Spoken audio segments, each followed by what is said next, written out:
Hey and welcome to my Lusail LMP2 guide for Le Mans Ultimate. Finally getting back into the prototypes, and I have noticed with the prototypes that there's a fairly significant performance difference between the default setups and good setups.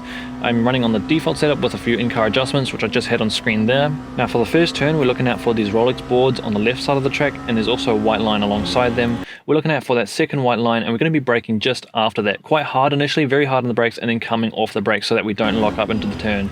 Using some downforce here, letting the car bite, and then we're apexing around mid-turn, and we're waiting, getting on throttle just after that apex, letting the car rotate a wee bit on throttle, gain as much time as we can, using all of the track width there, not going too far out to the left because we could touch the sand, and we do want to come back towards the right side of the track, so keep that in mind. As soon as we get out here, back towards the right. Now we're looking out for that point where the two curbs meet there, that's our braking reference, just going all the way out to the curb there and then starting to get on the brakes. Not too hard on the brakes, just cutting off a bit of speed, using the downforce once again, aiming for a mid to late apex in this turn as well, and then getting on throttle just towards the apex or just after the apex there. Again using a little bit of on throttle rotation there, and maximizing the width of the track on exit, going all the way out to the exit curb without touching the sand, then coming a little bit back to the left just there to open up our entry line slightly for this fast right-handed bend, and cutting almost all the way over the curb there to shorten our line and just save a little bit of extra time.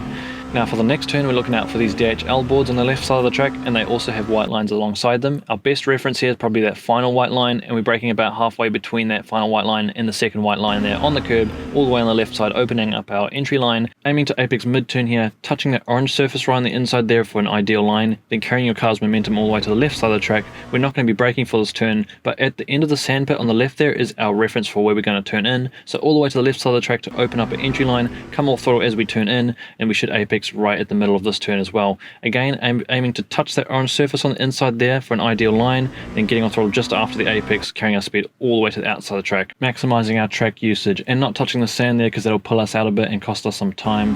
Back towards the right side, we're using that white line as our braking reference there, braking pretty much just at that line or slightly before it, hard on the brakes, but be careful, it's easy to lock up here, so come off the brakes as you enter the turn. Quite a deep entry and a mid to late apex here because we're trying to straighten up our exit line, because the straighter our exit line, the more power we can get down, the better exit we can have. Again, just keep your left side wheels within the white line there to keep your lap valid.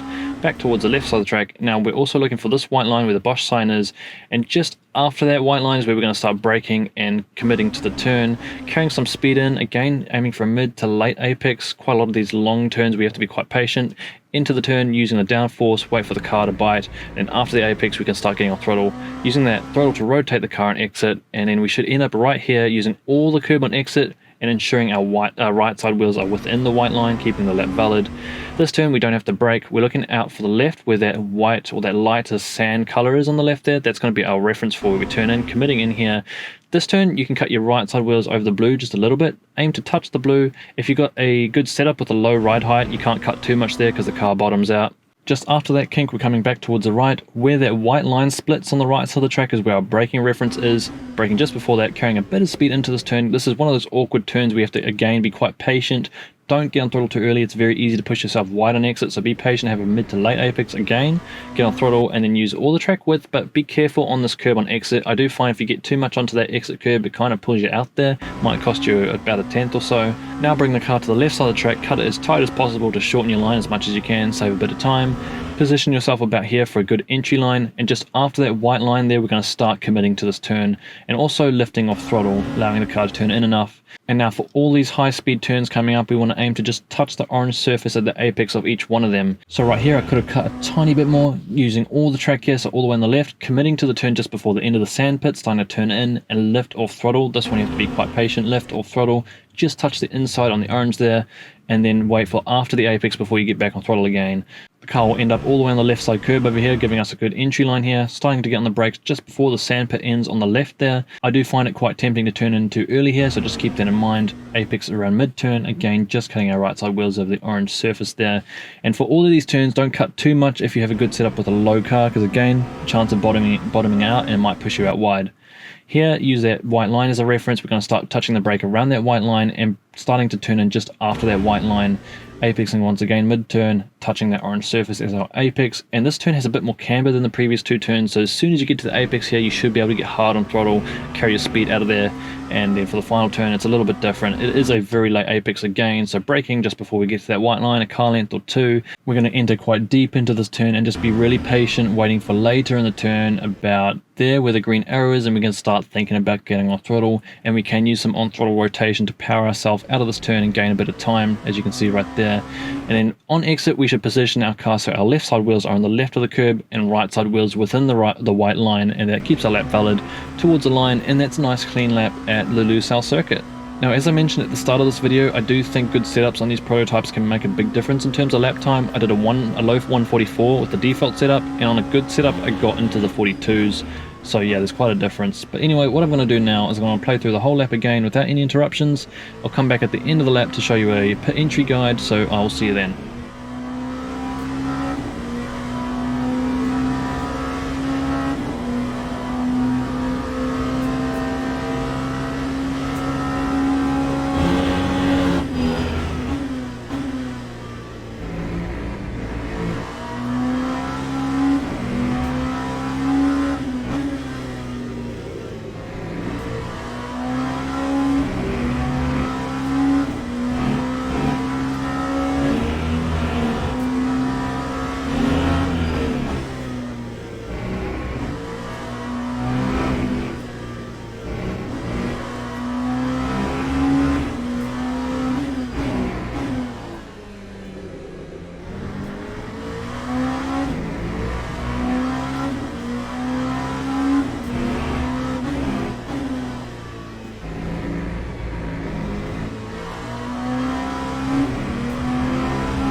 Now for the pit entry of this track in this car, we're coming into the final turn like we normally would, but we're going to be a bit more patient on throttle because we're not going to use all the track width on exit. We're coming out quite tightly because we want to stay within the pit dividing line that we just went past there.